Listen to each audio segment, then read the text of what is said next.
Dear colleagues and professor, I will be presenting the case analysis of Cynthia Cooper and the WorldCom scandal. Um, the analysis will be done taking in account different business ethics approaches. The first approach is due to the author Immanuel Kant. Immanuel Kant says that business should be conducted uh, related strictly with the duty, morality, and truth. This is a universal law, and nothing should be done in the business that is not aligned with these principles. There shouldn't be any secret, and there shouldn't be any false statements from the administration of the business. The second author that we studied and we are applying to this case is George Brankett. George Brankett principle is trust on business. He said that all companies should behave uh, based on the trust, and business should be conducted based on trust. So this is the only way that the business and that the market can work, can develop without any problems, is if each one of the business conduct the activities on trust. he, he mentioned three types of trust. Is the basic, the guarded, and the extended. The extended is the principle that we are applying to this specific case that involves all stakeholders'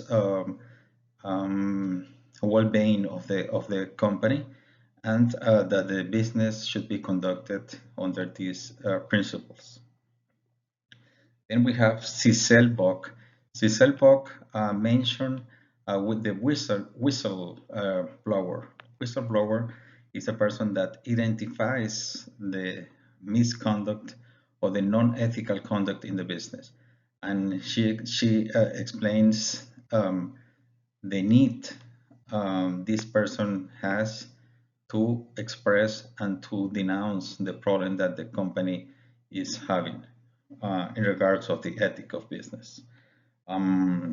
She mentioned that the whistleblower, faced three different conflicts at the moment of making the denounce. The first is the public interest, and the whistleblower should analyze how if the problem is really from a public interest point of view. Um, it also identifies the responsibles.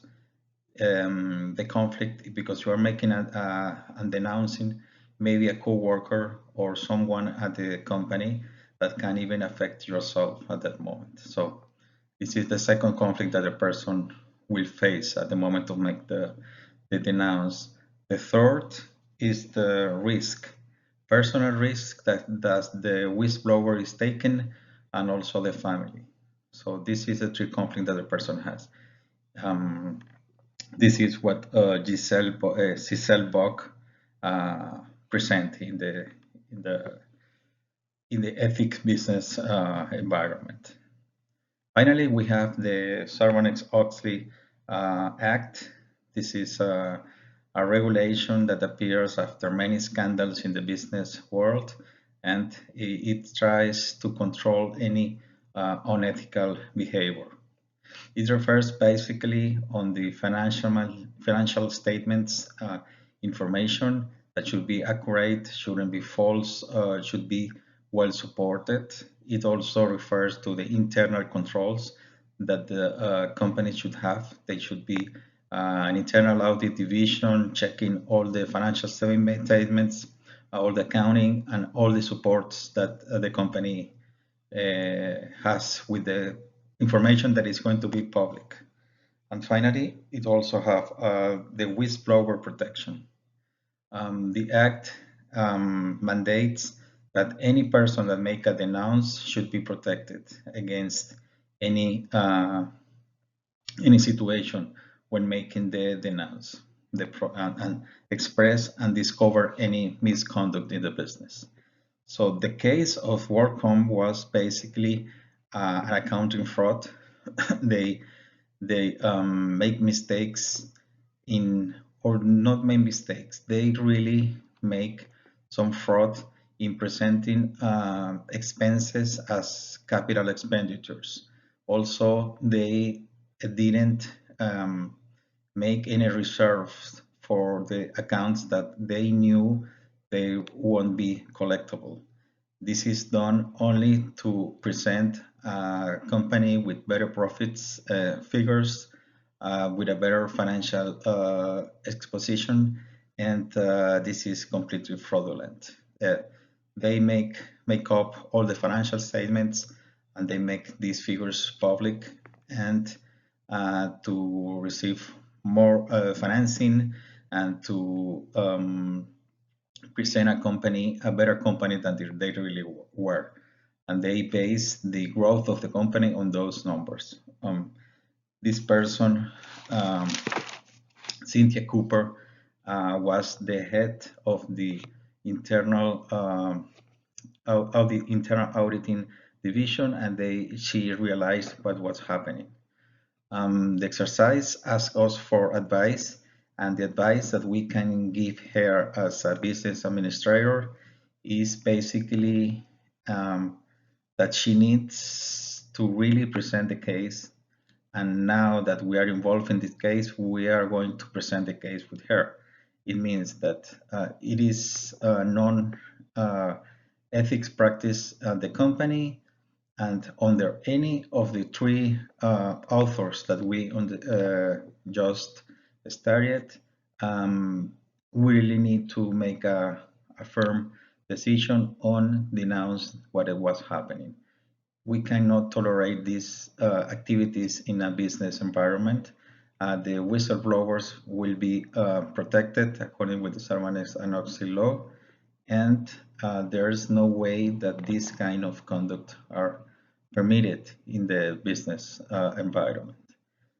Persons that are involved in this kind of practice are going to have legal implications, and the company will suffer for all this misethical conduct.